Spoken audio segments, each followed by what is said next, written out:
ได้แก่แหวนซีทอง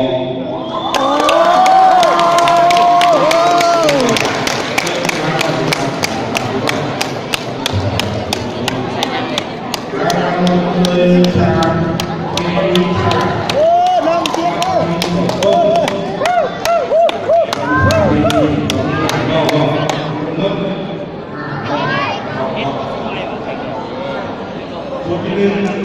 มันได้แก่แหวนหัวพันเอาดูข้อวิ่งส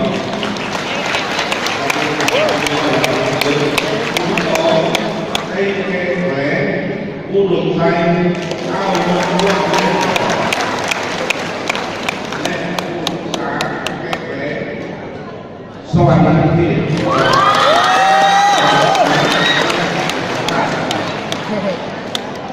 ผู้ที่ทำส่งเสริมสำหรับการแข่งขันต้นแก่แหวนไซส์สมบูรณ์รางวัลส่งเสริมผู้ได้ผู้ห้าและรางวัลผู้ห้า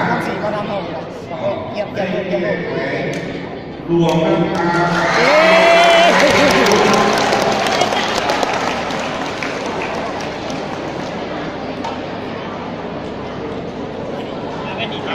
ส่งเสริมสังคมปลอดภัยวิชาภาษาลาวและคดีได้แก่แหวนไซยบุรีอ้าวตำนานน้อยเมืองศรีรางวัลส่งเสริมจุดสองนำวิชาภาษาลาวและคดีได้แก่แหวนอุดมไซนางผู้ตา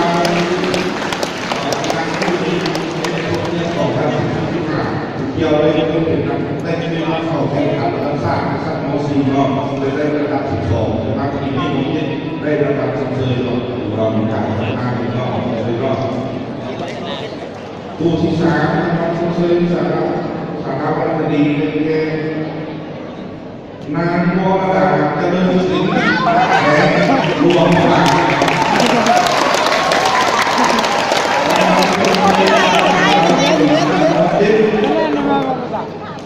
ผู้ที่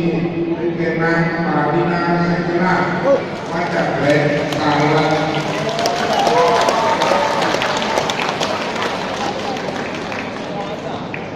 รางวัลส่งเสริมวิชาภาษาลาวและคดีชั้นม .7 นางจุลีไสยสุขพ่อจากแหล่งจังหวัดรางวัลส่งเสริมวิชาภาษาลาวดีชั้นม .7 ข้าวบุญร่องเดือดครับที่หลังมาจากแหล่งเชียงหวังรางวัลส่งเสริมผู้สุดท้ายวิชาภาษาลาวดีชั้นม .7 ได้แก่นางจอยนัก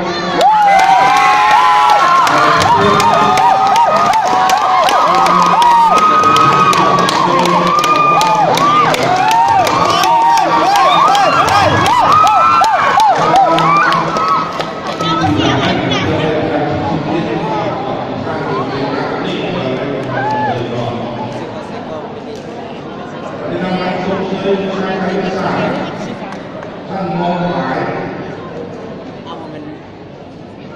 ที่สองคนเราเป็นที่หนึ่งข้าวพวกนี้เซ็งจุดชาวต้นจากแหล่งหัวพัน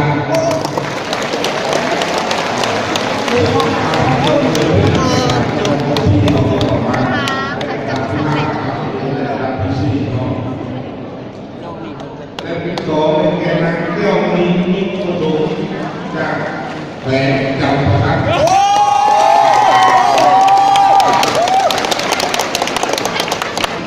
และทำส่งเสริมวิชาฟิสิกส์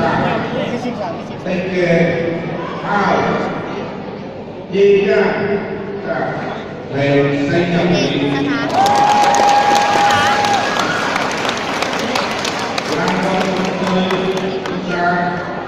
ฟิสิกส์ตั้งแต่ฝ่ายสุขภาพโลกมีหนึ่งแก่ข้าวจากกุ้งมัวปลาที่กาแฟเสียงหัวรางวัล สองวิชาเคมีศาสตร์มอเป็นเด็กแก่ข้าวการงานยานตัวต้นจากไปผู้หลบไทยกำลังตัวทางมีศาสตร์ทั่วไปเข้าถึงอาญา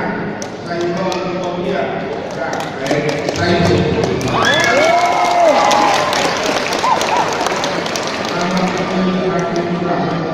เสียนี่มันเป็นเสียยังไงเสียจะ ตัวนี้ถ้าแผ่นใส่ยังดีแต่ละคนเคยการเป็นวิชาสั้นลงไปเข้าซื้อก็ตัดแผ่นเทียบกัน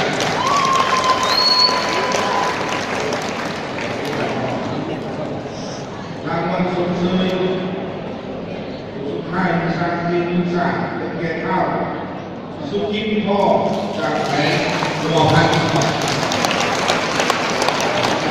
นี่ยคนเอาเรียนใจของการก่อนนั่นเลยเราต้องได้ทำมาเคยผมก็ชาวสามน้องๆอยู่ที่สามแล้วการก่อนที่ผมก็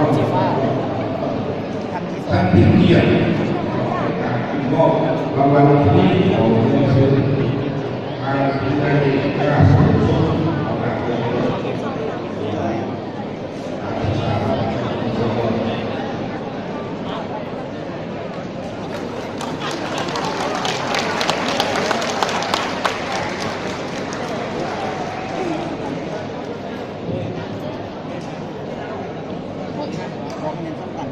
ลองสำหรับผู้ซื้อ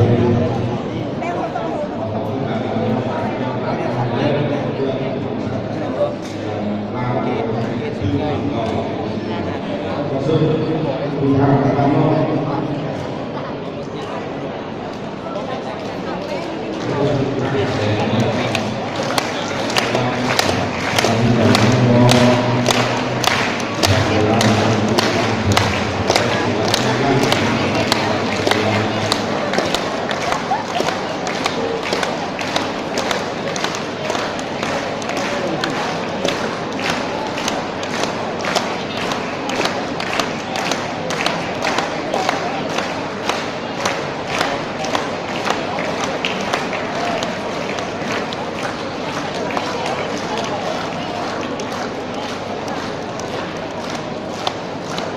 อย่างที่ซักไป